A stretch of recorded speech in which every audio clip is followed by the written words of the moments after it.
Welcome to the party. I'm Sam Ekstrom of Locked On Sports Minnesota. It's draft week, but today I found myself crunching film of Kayshon Boutte. Hey, this is Arif Hasan from the Wide Left Substack. I'm really excited for the draft where a guy being too old is a different kind of red flag. I'm Luke Braun from Locked On Vikings. The Pope dies and Kirk Cousins is back in my life. The Vatican is up to something. Luke Inman at Luke_Spinman, 6 days away from 2026 mock draft season. Can't wait. Locked On Sports Minnesota podcasts.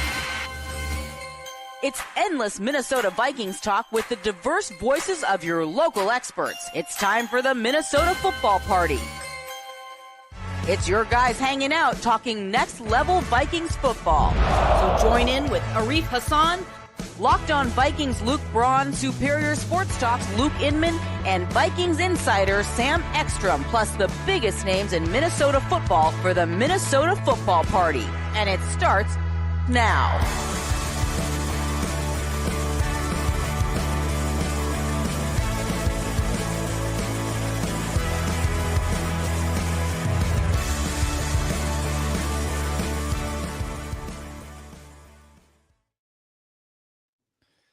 What's up and welcome to Draft Week on the Minnesota Football Party and Locked On Sports Minnesota. We're so glad you're with us. We will be with you all week. We've got our Monday show right now. We've got our Wednesday show with the Care 11 crew. We've got our Thursday show in the morning, live stream at night. We will be taking you all the way through the Minnesota Vikings first round pick, if they make one, here on the Minnesota Football Party. It's all part of the Locked On Podcast Network, your team every day. Thank you for making us your first watch or listen today. And for your second one, it's got to be Luke Braun, Locked On Vikings, who as well will have you covered every step of the way through the NFL Draft. Find our audio on the Locked On Vikings podcast feed. You met the Lukes, you met Arif, and I'm Sam Ekstrom. We've got Kirk Cousins rumors. Could he be back in purple? What is happening? It's draft week, man, and we're talking about Kirk Cousins. No. Hold on. I don't think these are shenanigans. There's no smoke here, and the reason I'm saying that is because I suggested it last week. What in the world is everyone talking about? Why? We're also unveiling our no trade draft sims. All four of us have one. You can debate in the chat who wins. That's coming up a little later in the show. It's brought to you by Nissan and the all-new 2025 Nissan Armada. Stay tuned for the Armada Player of the Week later in the show. All right, Kirk Cousins to the Vikings. We've discussed it. We've bandied it about, and now Adam Schefter gives it some credibility, drops it into his latest, week of the draft rumors column, where he says the Steelers and Vikings have perhaps inquired about trading for Kirk Cousins. The Falcons want whoever takes him to pay a chunk of his guarantees. Schefter said that maybe 10 million, maybe 20 million is the ask. And that would affect, of course, the draft compensation that you are giving up in return. What if it's 10 million? If it's $10 million for a high-end backup, Kirk Cousins, to come to Minnesota. Really quickly, I want to clarify. The reporting is from Schefter is that Atlanta has asked for an acquiring team to pay $20 million of the $45 guaranteed that's left, but that the feeling around the league is that a team, whether it's the Vikings or Steelers, might only be willing to pay down roughly $10 million of that. So there's distance there that could stop Atlanta from being able to strike a deal at all, and they'd have to just capitulate, which I think eventually they would. Mm-hmm. But that is the only mention of the Vikings. They're just like, I don't know, whatever team it is, could be this, could be that, and they go on. So that's different than saying there are talks going on, there's interest or anything like that. The puzzle pieces, though, do fit here because Kwesi says in the pre-draft press conference that the holdup on the backup QB, it's not just the comp picks. Right. It might be someone. I thought he was talking about the draft itself. Right, yeah. And that certainly will influence Kirk Cousins, future as well with Pittsburgh and right. Other. I do like Macho Micha's comment here. The Vatican released purple smoke when the Kirk deal is official.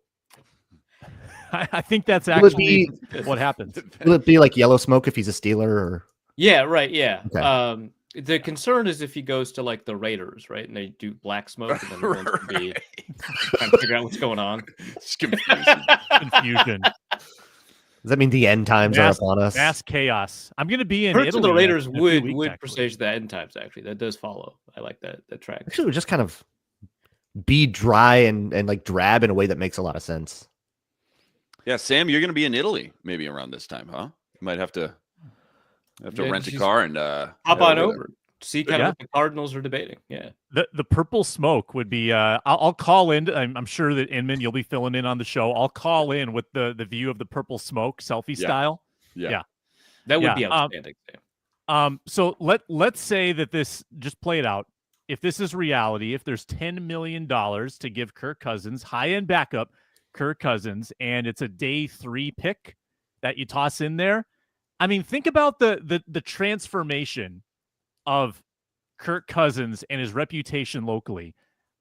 Even though it wasn't great the way he went out, it seemed like he kind of had one foot out the door. He wanted to go to the max bidder, and he didn't really seem to want to play ball with the Vikings. I think that he would actually be pretty beloved as the veteran backup here. I think people would get on board with it, because if you think of the way that his reputation transformed with KOC. He wins 13 games. You had the Netflix show, kind of became a popular figure locally, and then he's playing great before the Achilles. I think people would gravitate to this if Kirk was your backup. What do you guys think? Maybe even too much. First JJ McCarthy interception, we'd start having really annoying calls for Kirk immediately. It would be pretty fascinating if we had like kind of like, I mean, the Vikings, the history of Vikings backups doing well in the playoffs is just, incredible, right? And having Kirk be the one to fulfill that arc would be so funny for him to win multiple playoff games as the backup. Yeah. It's the Brad Johnson You prophecy. can't write it. Right. Yeah, you can't write it any better. Yeah. No. So, I think that that's probably kind of the ideal outcome here, is that Kirk takes the Vikings to a heartbreaking Super Bowl loss. I think people would love him for that. If Kirk actually won an NFC championship game, I can feel it. I can see. I'd take back everything I ever said about him. Right? Yeah. It's Kirk. They would build a statue of him for that Super Bowl loss. He's the Nick Foles in the JJ McCarthy. Well, no, hold on. Tragic. They won a Super Bowl. Let's not be too hasty here. Yeah, but probably the Kirk haters are always going to hate Kirk, but at the same time, there will be a ton of people. I agree. There'll be a ton of people who would welcome him back with open arms, especially if the money makes sense and you're not giving up anything more than a premium pick, right? What are we talking? Probably, I would think from Atlanta's point of view, it's not really going to be about the draft pick. It's going to be more about chewing up a lot of that money. So if the money makes sense, it sounds like. And obviously, as long as he understands he's coming in to back up JJ McCarthy, like it's the JJ show now. I'm thinking about his other options out there. I guess, yeah, if you can go start somewhere else. We heard Cleveland flung out a month or two ago. Sounds like Pittsburgh potentially as well. So do you want to come back up JJ McCarthy in the same offense? You put up some of your best work in your career with KOC and all that, or do you want to go start in Cleveland for 1, maybe 2 years at most, and then probably start that cycle all over again? Or do you want to go sit in Atlanta as well and sit behind Michael Penix there too? But if the money makes sense, then yeah, I'd be all in. Sure, why not? To me, it would feel kind of like a right turn on the way that they've done this offseason so far. They've had a lot of opportunities to bring in competition for McCarthy or a veteran that can push him, and if he struggles for the first few games, you put him in. And they've said no to a lot of pretty reasonable ideas for that. It even came out, Aaron Rodgers went on Pat McAfee and said, yeah, I'd do it for $10 million. So $10 million for the veteran backup that's maybe past his prime is already a thing they said no to. So doing that for Kirk Cousins and throwing a draft pick in there would represent to me a change in thought process. Or maybe they just like him that much better than Aaron Rodgers. Everybody just likes him in the building, and they didn't think they would like Rodgers in the building. Maybe it's a personality thing. But they even said no to Joe Flacco, who ends up signing it for $4 million. So having that veteran presence seemed to not be that important to them. So I still wonder if that, $20 million is right out, right? Like that feels like way too much for a guy who you're bringing in to be a backup. But it would still feel to me, it would signal to me, okay, we're still going with JJ McCarthy, but we're still a little scared of it and we want to fall back in the building. Question. Ryan Tannehill, not a comp formula guy, right? Correct. So, and maybe. Nobody really knows how it works when you spend a year out of the league, but like you just surely, check out right? for a year. But yeah, there's no way. Probably, and he seems like the most logical of the Wentz, Bridgewater. What's group. more after June 1st than that, Luke? I can't. So I'm just again. I don't I'm know if he wants like. I don't know if he wants to sit and be a backup and go through camp and be in the whiteboard room. He's like, I'll be on my couch. Call me if you need a starter. I mean, we're talking about April 28th as sort of the deadline to make a decision. But with these potential openings, with Rodgers not knowing, Rodgers, of course, goes on McAfee and basically tells him, let's kick the can down the road. I don't know, because he doesn't know what he wants to do. The Steelers don't have an answer. The Browns don't have an answer. The Saints might have a quarterback with a shoulder problem. There's just so many questions that are holding this up and clogging the transactional wheel. When don't the Saints have a quarterback with a shoulder problem? I feel like that's just been true. Right. There must always be. Pass that down to the next guy. Yeah. Exactly.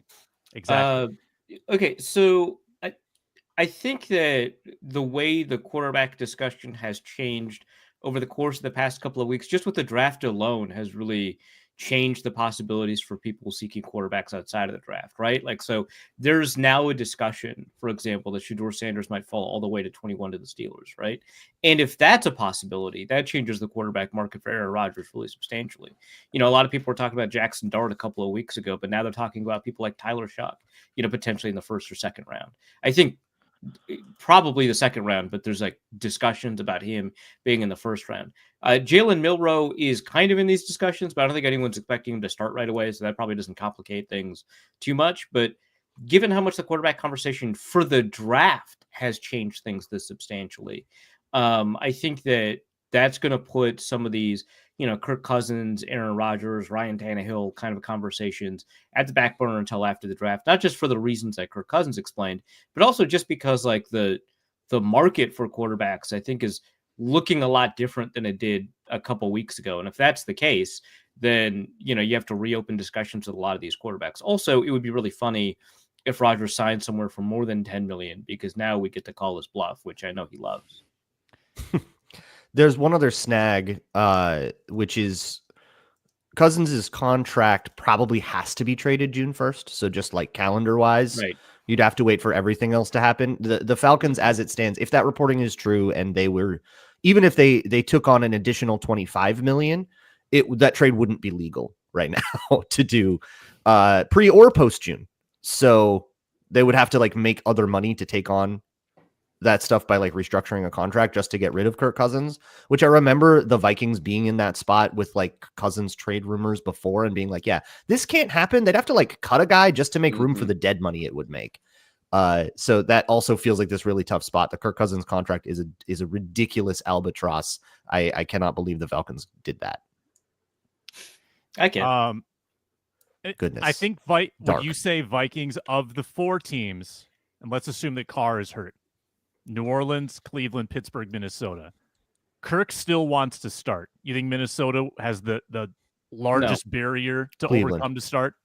Largest barrier. Largest barrier. Yeah. Okay. Yeah. Probably Minnesota out of that group.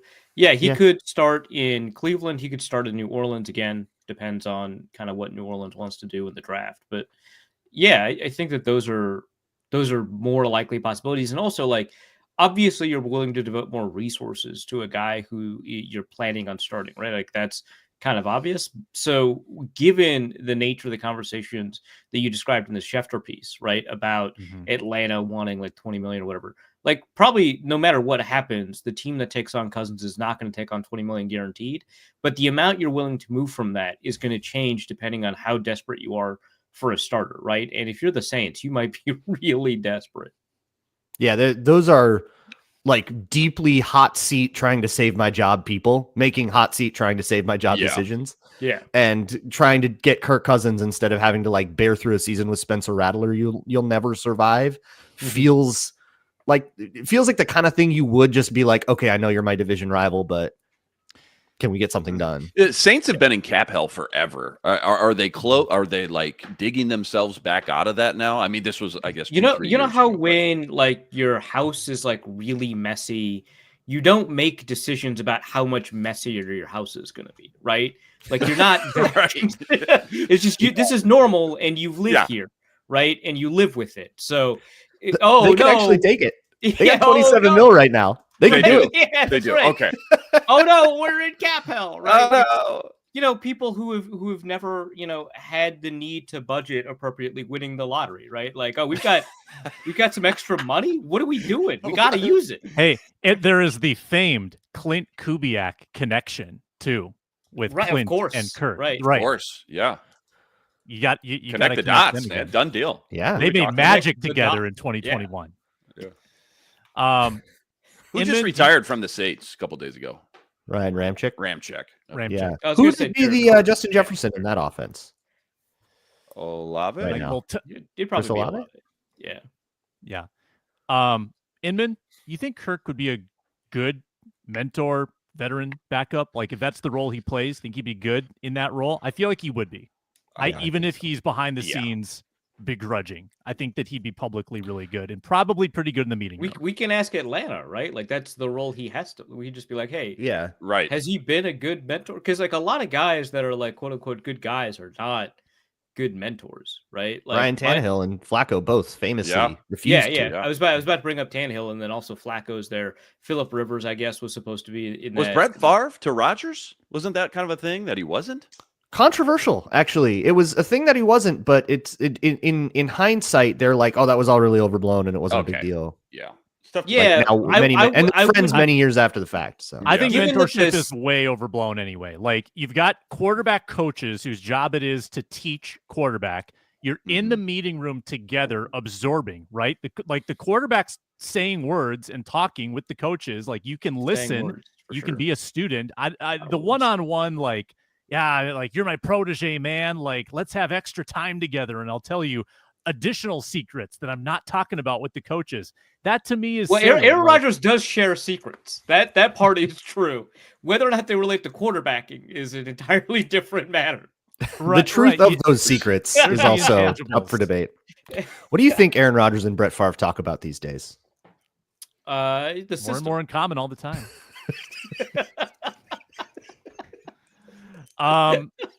There was more to the Schefter piece that we're going to get into next, including players on rookie deals that might be interesting trade acquisitions, maybe for the Vikings.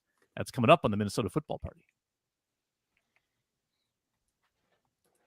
We're brought to you today by Fire TV. Did you know your Amazon Fire TV is also an Xbox? Turn any TV into your gaming and entertainment hub with Fire TV Stick 4K devices. No console required.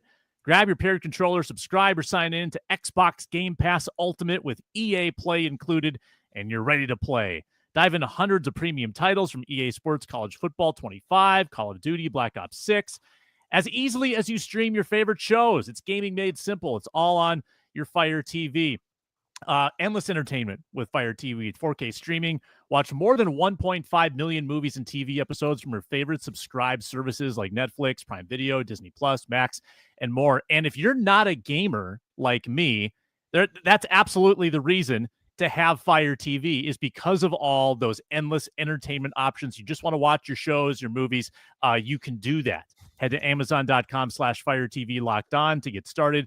Xbox Game Pass Ultimate subscription and compatible controller required. Available on select devices, including Fire TV Stick 4K 2nd Gen, Fire TV Stick 4K Max 1st and 2nd Gen, and Fire TV Cube 3rd Gen. Sam, you're not a gamer? Shocking to you, I know, and all who are watching. Here's more from the Schefter piece below the Kirk nugget. He speculates that these are players on rookie contracts who could be deemed expendable. Let me quick read it off. A lot of first-round picks here, too. Will Levis, Treylon Burks, Kayvon Thibodeau, Evan Neal, Jalen Hyatt, Sam Howell, Tyree Wilson, Greg Newsome, Travis Etienne, Odafe Owe, George Pickens, Rashad White, and Kayshon Boutte. Anybody on the list stand I out think to you? it's so hilarious. The Some Giants great had two draft top busts 10 in there. picks. The Giants had 2 top 10 picks. They went trenches on both sides of the ball. Mhm. And now here we are, 3-4 years later? I don't know. I think I And, said both of them on are on the Locked On block. NFL that they were like the winner of that draft because of that. Oh, yeah. I mean, a lot Boy, of people that love did not them. work. You get the number one tackle from Georgia or Alabama. You get Thibodeau. Thibodeau Everybody was like loved the that. dude. He was the Yeah. Wild. I would Wild. say out of that whole group of people, there are 3 players that I don't think are like bad. Thibodeau isn't bad. He's just like clearly not living up to whatever. He's not worth a massive extension. He's not that. Greg Newsome, I think, is I like kind of Newsome. good. Yeah, Newsome would be a actually. good I like get. Newsome.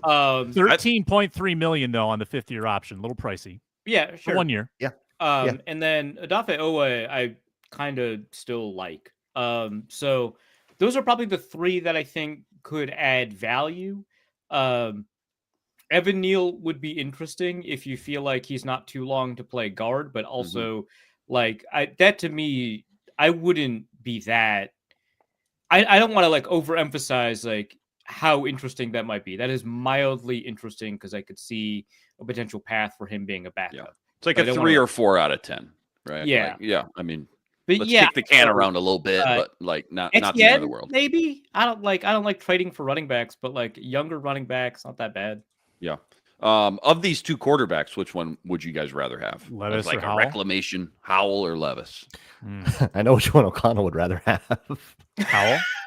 Yeah. O'Connell, pretty well. Okay. I don't want to say famously because he never said it, but when he was like, yeah, there are certain quarterbacks that I had like vetoed in this draft. It like was definitely Levis.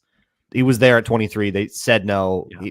They also, when they brought the game plan that they brought to Tennessee was maybe the most disrespectful one in terms of what Flores did. And like, there's a direct correlation between how respectable the quarterback is and how often they lined up in cover 0. All those guys lined up across the field. The Titans game was the most. So that organization does not respect Will Levis. The correlation between 0 coverage and how much the Vikings respect. That's outstanding. That's good. I'm pretty sure I put that in an article on your website. That rules. I don't read the stuff you write for me. That's true.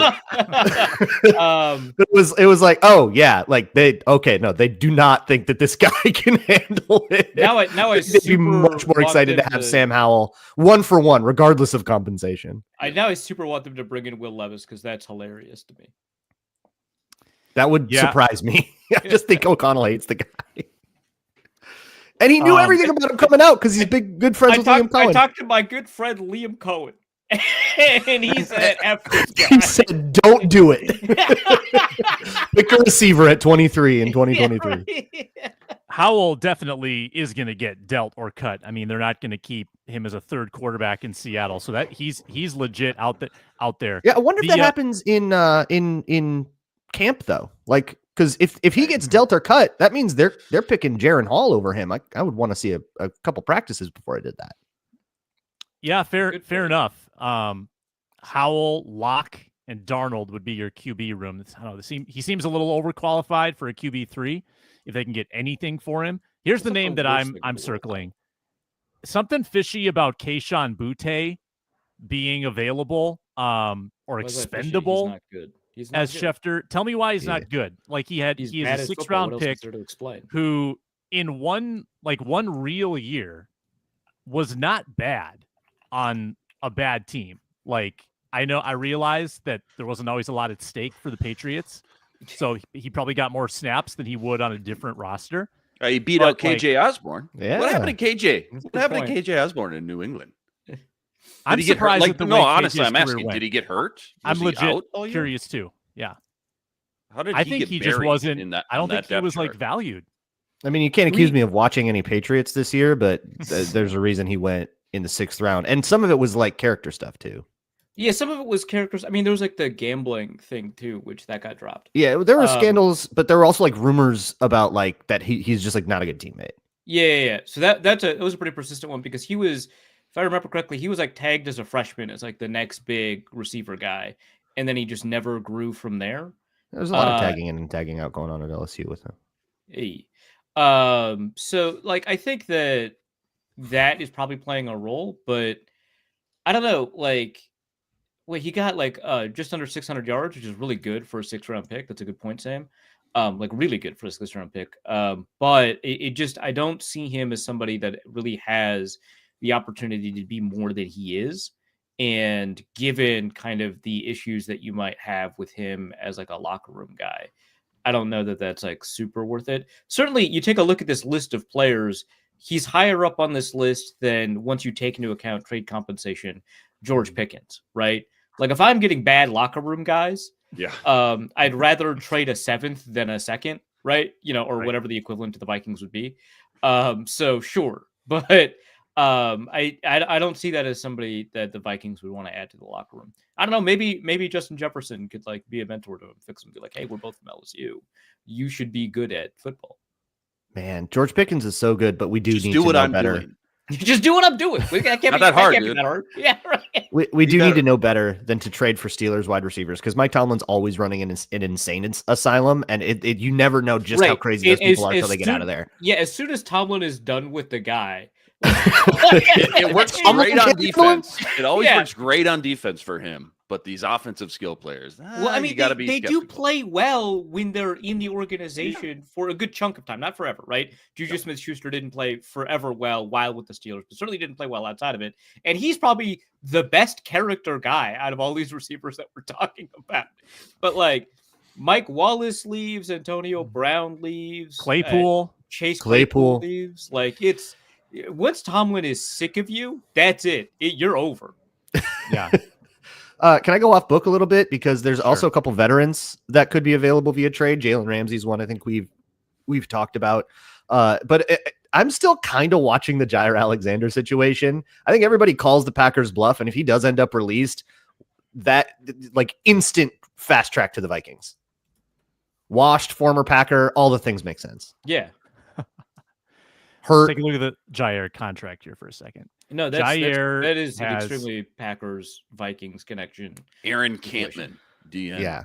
And like you would have to have an awkward conversation about all the things that he said about Vikings players, specifically Justin Jefferson, Yes. over the years, which is like a perfect scenario, I think. It's very like late career Greg Jennings, Exactly, I was what are you just going to thinking get of out of Greg this Jennings, guy? So you more, would be more getting, Greg Jennings than Desmond Bishop. I agree. it's an expensive price tag. Desmond You Bishop. would be getting best behavior Jair Alexander for $24 million this year, with a cuttable $9 million dead the Yikes. following year. So really a 1-year audition where you get him probably with something to prove on his best behavior might actually work. 28 Or years you old. wait for everybody to call the Packers bluff. You wait for him to get cut and you sign him for Vittman as an angry, disgruntled former Packer that Right. wants to go get revenge. Because he probably doesn't have offsets in this extension that he signed, right? So he's just going to get that money no matter what. So you just sign a vet man. Yeah, I'd rather do that. Well, with the guarantees, yeah. Yeah. What, you're not what, gonna what'd pay you say? him What'd you, more what'd you than say, the amount. Newsom? Yeah. Did you say Newsom's at right now? Like 15 mil on his fifth Newsom is going to make $13.3 million for his 5th-year option. Okay. Bring him in. Thibodeau has not how had is his he on the 5th-year trade pick. Yeah, I like Newsom, or I don't know, I like kick Newsom. the tires on that Jalen Ramsey situation as well. But Someone seems could to get be good some value. good cornerback. Like there's bodies out here. There's names at that cornerback position out there. Someone could get good Thibodeau value, I feel like. Yeah. The Giants are just kind of not in a position to like leverage anybody. You just be like, yeah, give me your player. You can't do anything about it. Question. Do the Vikings need one more quality edge, or am I forgetting a key piece? Because you've got Thibodeau here, you got the whatever remains of Got three. Tyree Wilson, you got They have OA. 3 pieces. What are you talking about? Yeah, Sam? unless you- Three's a pretty good Well, number to have. okay, most Unless teams you think operate Dallas with Turner is a non-factor, which I think would be irresponsible. I think that most teams would want to have like last year you had Jones and you had you want a fourth Turner guy. as your 3 and 4, and injuries happen. So do you need a number 4 man, maybe a reclamation that like I still feel like there's one more piece that you should add there for depth. And Kind of like a feel day 3 pick there. Yeah, for I that. think that this is a situation that kind of resolves itself, if that makes sense. Like you grab a day 3 guy, have them compete against, I don't know, Gabe Murphy, and like Richter. Dave Murphy. Oh yeah, I forgot about both those guys. yeah, and kind of see what emerges, right? Because like Pat Jones was that guy, and then he turned into a pretty good player that I refused to acknowledge for like 2 years. Like that's how that happens, right? So I don't know that you always have to grab a guy that you know for certain can contribute.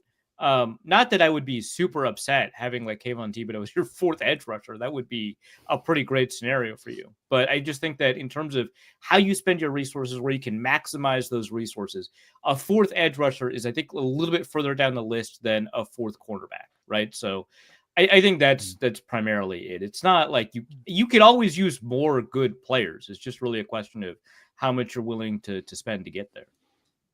When we return, no trade draft sims. We all made the 4 picks as scheduled. We have those picks. We will unveil those picks. You can argue who wins the mock draft next. We are brought to you today by the all-new 2025 Nissan Armada, presenting the Player of the Week. Each week, we're taking a look at our favorite draft prospects to pick one guy that stands apart, the guy we believe showcases the strength and power needed to push the team forward as we look into next season. This is a little bit of a spoiler for our mock draft unveil, but I think we gotta talk up a certain guy, a certain gritty gopher who did it all at the University of Minnesota. His name is Justin Walley. Please remember the name Justin Walley. He is our Nissan Armada Player of the Week because he might appear in the next segment. He's heavy duty. He's rugged. He's like 5'11", but yes, he is rugged and gritty. Dream big, go big with the Nissan Armada.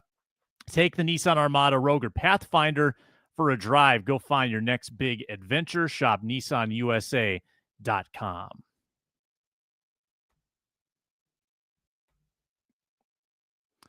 Luke Braun has disappeared. We will unveil our no trade mock drafts. Just mentioned Justin Walley for no particular reason. Arif, you want to start?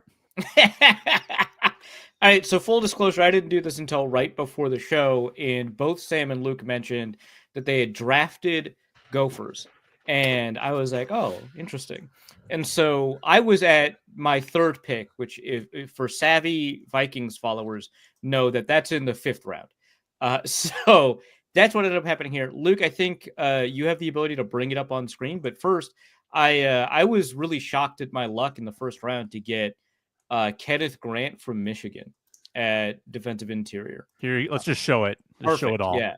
I just think that he's a phenomenal ad. The Vikings have a bunch of defensive linemen, but they're all on short-term deals. Having him kind of waiting in the wings / just rotating in pretty often, it's really going to supercharge the defense.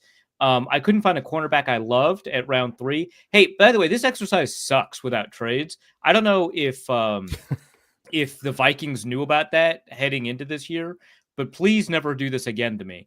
I got Lathan Ransom. He's a really strong run defending safety. I feel like he's somebody that over time you could convert into a Josh Metellus. Obviously, Metellus round 6. This guy's round 3. You're going to want some more immediate, playing time from him. But I think that that's possible given his capabilities. Then at round 5, I got Justin Walley. No idea why PFF gave me an F for this outstanding pick. Yep.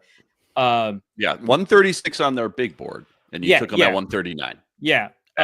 So here's what I know about Justin Walley. I was in a group chat where Justin Walley was mentioned in a mock draft where he went round 3, and somebody was like, that's crazy. I can't believe that. And then 4 other members of that group chat were like, actually, I like him. So now I like him too. So that's how that worked. And then I decided we just lost a guard from LSU. So I can't imagine any better way to resolve that problem with another guard from LSU, but this time in the 6th round so people don't get mad. So I got Miles Frazier, who is a pretty good pass protector.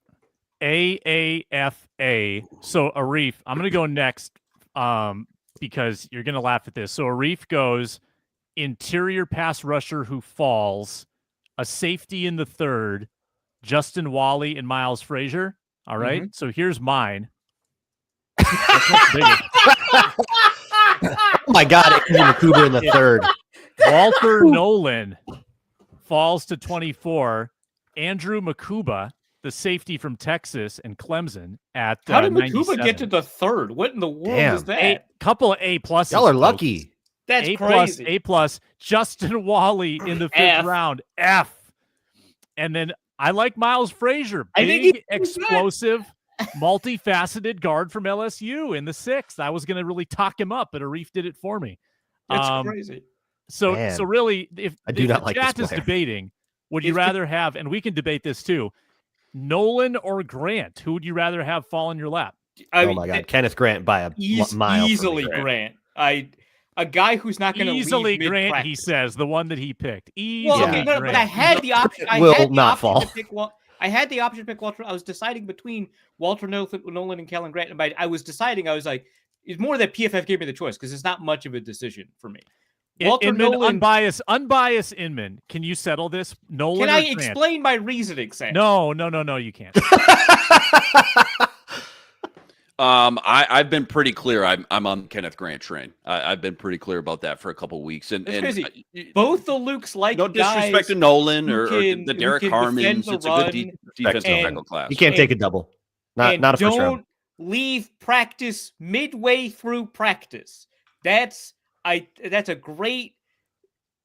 I can't believe this guy's a first round pick. And this isn't me just like, oh, I just found this out. We've known this since the Senior Bowl when there's been reporting about this guy constantly getting frustrated and leaving practices, throwing fits, not doing work behind the scenes, getting demolished on the field on double teams and stuff like that.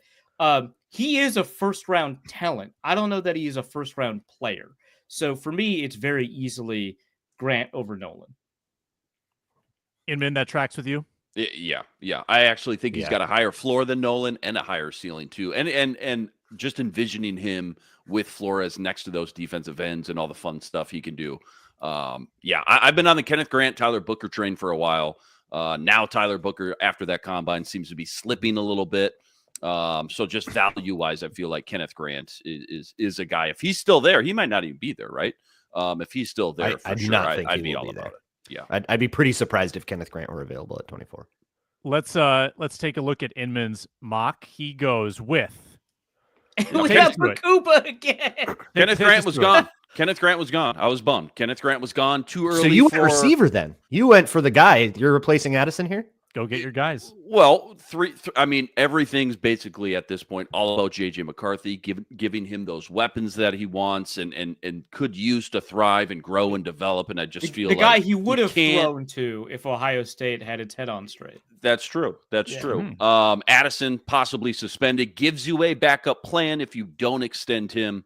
Addison, that is in what, a couple years. And I just like Igbuka. Luther Burden was on the table. I just like Igbuka a little bit more than like Luther Burden. But yeah, McCoobs, love McCoobs. Luke turned me on to him. Watch some tape of him this week. He's fun, big hitter. Quincy Riley, great ball skills. Again, you're talking about 5th round now, so beggars can't be choosers. Had to get a corner from this group. And then I saw Jordan James at the end, Sam, your guy, and a deep running back class. There you go. Get your guys. Go get your guys.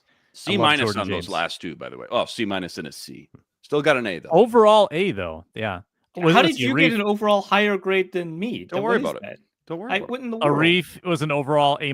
I was an overall. It wasn't in the screenshot. But three A pluses with an F. I'm not sure what that averages out to. That's probably an A. Luke Braun, the final mock. Here we go. Take us through it. I did not get the PFF grades, but you know how much stock I put into that. Yeah. I didn't get anybody fun falling to me. Oh my God. It was just bleak. I felt like I was wandering through like post-war Eastern Europe. It was just nothing there. So I just went and I get it. Picked a guy whose name I've heard linked to the Vikings a lot in Derek Harmon. He is not a first rounder to me. Nobody there was. So I just went with the guy that made me the least sad. But Derek Harmon can be, 3-down player. I think there's a little bit more development there than people think, but hey, maybe I'm wrong. And I'm kind of betting against myself on this one, but I love Tate Ratledge. I love everybody on that Georgia line. I really wanted Jarrett Wilson at the center at Georgia. He went 2 picks before me at 97, but I went trenches. I did the Justin Wally thing, pander. And then Kamara Dike, that is why is that a D? That guy's kind of good. I don't know, man. Why does PFF grade anybody the way they do? No. Okay, fair enough. So there's been a little bit of connection with him to the Vikings, but yeah, kind of good. very much a like dirty work blocker type player. This is going to be your this guy. The reason he goes into 6 is because he's got the kind of all the like tertiary skills that help you make a team, and pretty quick too. So I think he can sort of come in and be that like Brandon Powell replacement if or compete with Rondale Moore for that job if Rondale Moore isn't ready by camp. All right, chat. Let us know who wins. Braun goes with Harmon, Ratledge, Wally, DK. I went with Nolan, Makuba, Wally, Frazier. Arif goes Grant, Ransom, Wally, Frazier. Inman goes Ibuka, Makuba, Riley, James. Really rolls off the tongue. Ibuka, Makuba. Let us know who wins. I'm worried about the deep lack of creativity from our hosting staff here on this podcast. we all were just trying to win the vote by taking a gopher. I think that's okay. No, that's true. Yeah. I made that pick specifically for Ron Johnson, and then you mentioned before the show, the two of you mentioned before I made my pick, by the way, that you both grabbed a gopher, and I was like, good chance you grabbed the same guy. And both of you were like, I don't know, there's a couple of gophers in this draft. John Joyner's out there. There's a couple different. And gophers, I was like, possibly. no, there's not that many gophers the Vikings could reasonably draft because they're not drafting Nursery. And I was right. And as soon as he showed up on my PFF big board, I was like, I figured out who the gopher was, and I was right. I'm going to be honest. I'm not voting for my draft. I don't like it. You didn't sound like you were selling your draft. It didn't sound like I'm not happy with it at all. I fully endorse Luke Inman. You were like, hey, this draft is the world of Disco Elysium, not in a good way. And I was like, got it. Great. Right. Braun, you remember the Euro trip when they go through, when they like find their way into like post-war Eastern Europe? Yeah.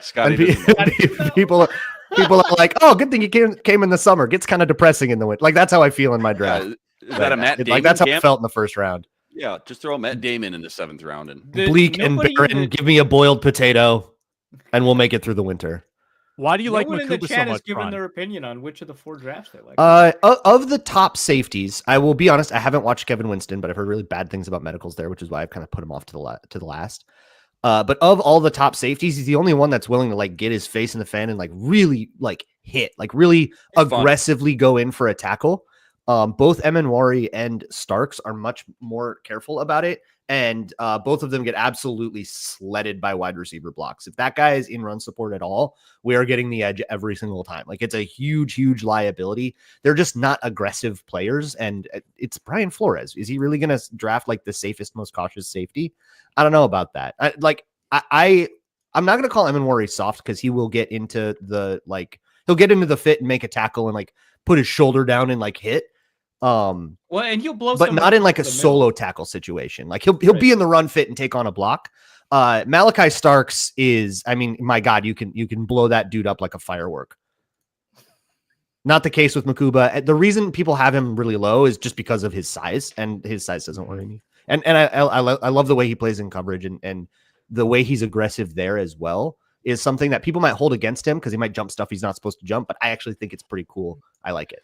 I think I read that he started at Clemson as like a nickel corner, and then he went to Texas, and they moved him to safety, and that's where he really he was the rover. That was the guy they moved around the formation when he got to Texas, and they stopped doing it with Jedi Barron, who's the guy getting all of the credit for being versatile. Thorpe Award, obviously they had Barron in that secondary, but he kind of, when you watch some of that film, and obviously you see Barron on the same field on the other side, but it's like he kind of felt like the glue of that secondary a little bit. He kind of kept everything together. So and I think they put Barron out to the outside because it's like, okay, now we can have you do this thing all day, and you're good at it, which I think is very justifiable for him going super, super high. Like, great, good outside corner that can move somewhere else if you need him. But I would not project Barron as like the Metellus role guy. He's an outside corner that maybe you have to do something weird with him in an emergency, versus Makuba coming out of Texas as the sort of Swiss Army knife, whatever job you don't have anyone who can do, he can do it. Yeah. Minnesotans love a good ooh last name that they can like ooh. Those aren't boos. Those aren't boos. Right. Those aren't boos. Never forget Packers fans doing that with John Kuhn. That was a weird one. That one was a super weird one. I do not love that one, and I felt like some of them were a little bit too enthusiastic. Yep. when we return, very quick pause. I want to name. I refuse to acknowowledge this conversation. I want to name. Dude, are we on mute? Damn, are we on mute? Is this on? Are we live? A player you don't want in the division. I want to name. Ooh. Next.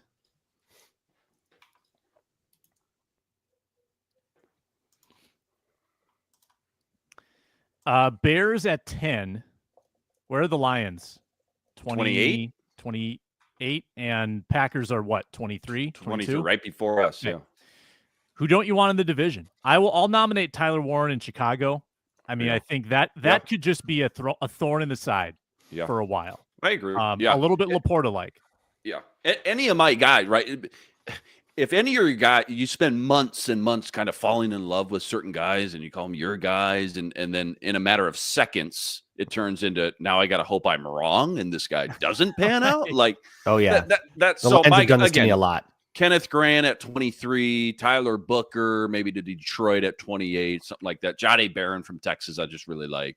But I'm with you. For the Bears at 10, Tyler Warren or Genty, just because, well, Warren I think is going to be a stud, but Genty, because then all summer, all the national media will be, the Bears offense this summer is going to click with Ben Johnson. They got Genty, Caleb Williams, and you got Roma Dunze, top 10 receiver. You already have Gibbs you're dealing with Detroit. Gibbs is a huge pain in the butt. And then, if Genty was that good. At what point, when you start naming off members of your offense, and then you're like, and they were all top 10 picks, you got to wonder, right? You got to be like, hey, wait a second. Hold on.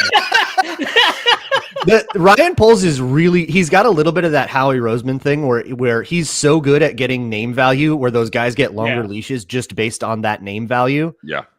That is a Rose. Yeah, that is a Howie. Like any other quarterback from last year's class has the season Caleb Williams had, and we're going, I don't know if this guy's it. But because he's got the golden boy thing, you get a little extra time, a little extra credit. It's savvy. It's savvy media strategy. Yeah, I think guys that I don't want in the division. Obviously, I could just say Patrick Mahomes, but I think you mean that they could reasonably draft. I guess I don't want Will Campbell in the division. I think that he is just a very good football player. I don't really care about the arm length thing, and he can play guard anyway. And I think he'll play guard at a high level. And that kind of bothers me because of how important pass rush he is to the way the Vikings play, and also just the big problem that we've seen for a lot of these teams when they do have problems, the Packers and the Bears recently, the Lions historically, has been the offensive line. And I don't want them to fix that problem. So I don't want Will Campbell there. Jahdae Barron, I don't want there. Yep. You mentioned him, Luke. And then the one that I'm kind of curious about is Jihad Campbell, because the more we get closer to the draft, the more it seems like the medicals are genuinely quite concerning regarding him and the shoulder surgery. And so he could fall pretty substantially. And I don't know, the Lions are, quote unquote, good at linebacker, but the Lions, it also doesn't matter. They'll just grab a guy. And so I don't know, like he could end up maybe even round 2 with one of these guys because of how bad those medicals are. And that would scare the crap out of me, right? Alexander Saloni had the same medicals. It took a while, but it turns out he's quite good. So it did take a while, but it took a little bit. We got there. They got there, yeah. But yeah, so those are the players that like kind of alarm me the most. Luckily, for the purposes of this exercise, this is not like a remarkably well-regarded draft class. So there's like a lot of players where it's like, I don't really like Matthew. Like I'm gonna eat these words later, I'm sure. But like Matthew Golden, whatever, sure, fine. Who cares? Like that's just. There's a lot worse first-round picks, in my opinion, that you could make than some of the ones that are being kind of mocked to, like the Bears and the Packers and the Lions. So that's kind of where I'm at. I hate like everyone, so the answer is the guy I'm wrong about. That actually turns out good. Yeah. But I'm with Cameron Rolfe. If Kenneth Grant goes to the Packers at 23, I'm throwing my TV out the window. Yep. That would immediately feel like, oh, cool, another decade of Kenny Clark like style highlights, just destroying some poor interior lineman that's overmatched. The chances of this happening are 2%, but the Bears do have 2 early second-round picks. They're picking at 10. We've talked about this draft as kind of like 4 guys at the top. What if they traded all the way up for an Abdul Carter or Travis Hunter at 2 or 3 or 4, whatever that looks like? I wouldn't mind that because that feels like you're getting really expensive just like for one, like then you're putting all your eggs in one basket. I was thinking 39 and 41 and they take some of my favorite second-round guys. Yeah. Did you consider that? Sure. Sure. They're not doing. I thought he wasn't going to do that, but I don't know. I guess it's up to Cleveland. But at 39 and 41, getting like the second rounders, I do like Savon Revel or one of those guys, and when I have to root against him, that would be pretty heartbreaking. Yep. Oh man, Yeah, they got a lot of good ammo. Yeah, it sucks when they get one of your guys. That's the worst. Although I will say, Packers had a lot of ammo last year. They had like 5, maybe 6 picks in the top 100, and it's only been a year. But looking back on that, they didn't really do a lot of damage there. Van Ness was their first round pick. What was that? 2 years ago? Was that 3 years ago now? Maybe 2. Hey, really Packers fans are getting kind of defensive about him, so he's good. Oh wow, really? I've seen it. Oh, you don't have to do that. Yeah, you don't have to do that. You still have Rashawn Gary. You don't got to put all your eggs in the Van Ness basket. You just fired a D-line coach. You can say it's all his fault and just talk about that. Packers have 8 picks in this draft, 2 7ths. Lions have 7 picks, no 6th, 2 7ths, and the Bears. Luke mentioned they've got those early seconds. They've got a 3rd. They've got no 4th, 5th, no 6th, 2 7ths. They have 7 total picks. I think if the Vikings only make 4 picks, it would be their fewest in team history. I predict they get up to 7 selections. Over, under. Let's actually set it at 6.5. Over, under 6.5. I'm going to say under. Yeah, under. I'm going to say 6, so I'll go under. Yeah, under feels really appealing, and that was my first instinct. But I feel like they're just going to find a way to manufacture them. I'll go over. They might trade down a lot in day 3 if they can't in day right. This is the dynamic: is everybody wants to trade down, nobody wants to trade up. Who can strike a deal? And it might be Kwesi, who's been willing to take below market deals in the past. Yeah, right. That's true. Yeah. I know, so he might be the best better. But you're not picking at the top of day 3 either. You don't even have a pick in the 4th round. So all of a sudden, you have to do Spielman-esque, 50 to 2 6 I don't want to or something. Right. I don't want to lean too heavily into the Spielman history because obviously he was unique in this regard. But there have been drafts where you enter the draft and they only have 5 picks and they leave with 9. Yeah. Right. They only have 4 picks. They leave with 15 or whatever. Right. Yeah. They're just drafts where it's hey, you're picking late in the first and you don't have a second. How are you going to generate the picks if you pick in the first? And in I think the draft I'm referencing, I forget which one, he does pick in the first and then he just trades down 1,000,000 times in the 3rd and you end up with 8, 9 picks. So it's always possible. Mm-hmm.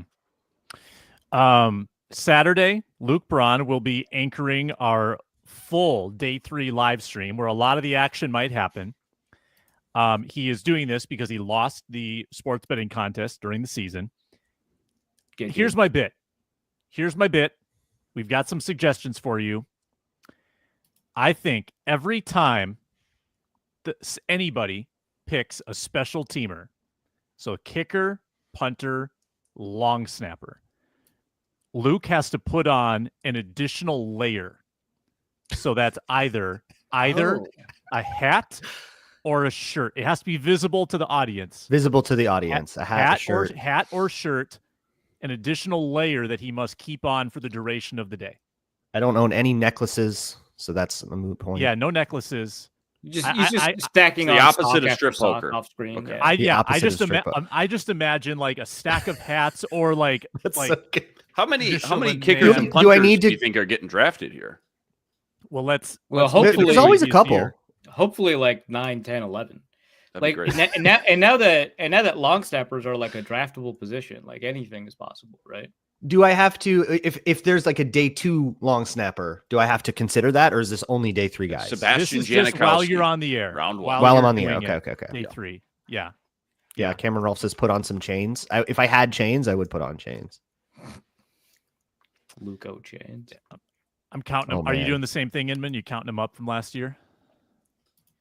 No. Reichard would have been. I'm counting him here. So Reichard was the first one that was in the 6th round, and then the 7th round. So it wouldn't be till later too, because probably not going to get any kickers or punters. This 1, 2, 4th, 5th round, 3, maybe 5th, but 3, still 3. I mean, and Luke isn't showing up, I think, shirtless, right? So he's already starting with 1. He starts with possibly something. 2 layers. Starts with There will be at least one that. article of clothing on me, but what's happening below the frame? Right. Well, that doesn't matter. Guess. Yeah, we don't need to speculate on that. For my health anyway. So that's my contribution. You got to do the layer thing. What do you guys write have? these down? Yeah, write it down. Yeah. I also have some ideas for how you could entertain the audience too. I mean, I think you could do like dramatic scouting report reads. We need like a music bed. You can do dramatic. No, not dramatic. Reports. ASMR scouting report reads, and like, because like especially like with an offensive lineman when they're talking about the bubble butt or eating glass, like oh baby, yeah, biting kneecaps. Yeah. So actually, that's going to be mine. Is that he's really thick around the waist? Right. Anytime under his thighs. Yeah. Oh, this is perfect. 8 hours straight. Anytime somebody we're punishing the audience at this point. They lost the betting contest. Someone who's drafted who could reasonably be asked to play guard, not tackle, not center, guard. You got to read that player scouting report in that voice. Okay. I like that a lot.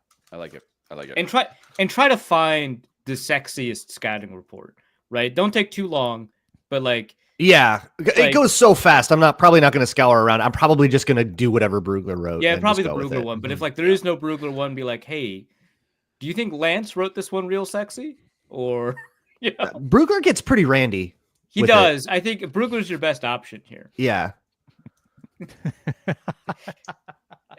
You could copy and paste Brugler's into Chat GPT and say make this sexy and then read it off. That's it. Make this sexy. There it is. 2026 mock draft in between picks. I think that would entertain some people. 2026. That would force you to put an order to it. You'd have to predict right. The team. Who do you think? Yep. Order Cleveland one. Also, you could have some people in the chat guess who the next pick is going to be, and if they guess correctly, you got to do some sort of mini punishment, chug a glass of milk every time, something like that. Maybe we could get some good opinions or options from the chat right now. Actually, for that, or cut. Yeah, like maybe it's just the Vikings picks, and you third round though is so tough. But while we're at that, day three, not third round. Yeah. While we're at that, if I may plug my own day 3 contest. This has nothing to do with the betting punishment, but I will be talking about it. If you have a day 3 draft crush, I'm going to repost my Blue Sky post for it. Put it in the replies to that. You three, please. I would love it if you participated as well. If the Vikings take your draft crush in the third on the third day of the draft, I will donate to a charity of your choice. I've been doing this contest for many years. It's always a really great time. So please give me a name. First come, first serve, by the way. If the name's already been said, you don't count. Can I text you my name if I don't have Blue Sky? Yes. Okay. You can text me. You specifically can, but for other people trying to like email me names or whatever, I'm not going to remember where to look. I'm going to scroll through that list. And if you take just it, tell them it's remember Jordan James right now. I just tell them it's Jordan James. I just sent a rewritten Tyler Booker. I don't know whatever you guys were just talking about now. I got ChatGPT to rewrite Tyler Booker's scouting report real sexy like, I think is the phrase I used for ChatGPT. Okay. And it's pretty good. Okay. Can we get a little Can nibble? we do a little sample?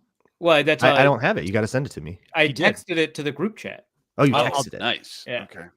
Yeah, I don't want Tegna to have that in the archive. So yeah. First. Oh, this is good. This dude is built like a Greek statue, forged in an SEC weight room. Wide base, long arms, pure mass in motion. He doesn't just block defenders, he punishes them over and over again. The tape, rinse and repeat. Straight, finish, bury, then do it again. This is insanely long. I'm not doing that for this. But yeah. No, that was good. That's fantastic. That was enough. That's fantastic. I'm so sorry. Viewership is skyrocketed. We're gonna have to check.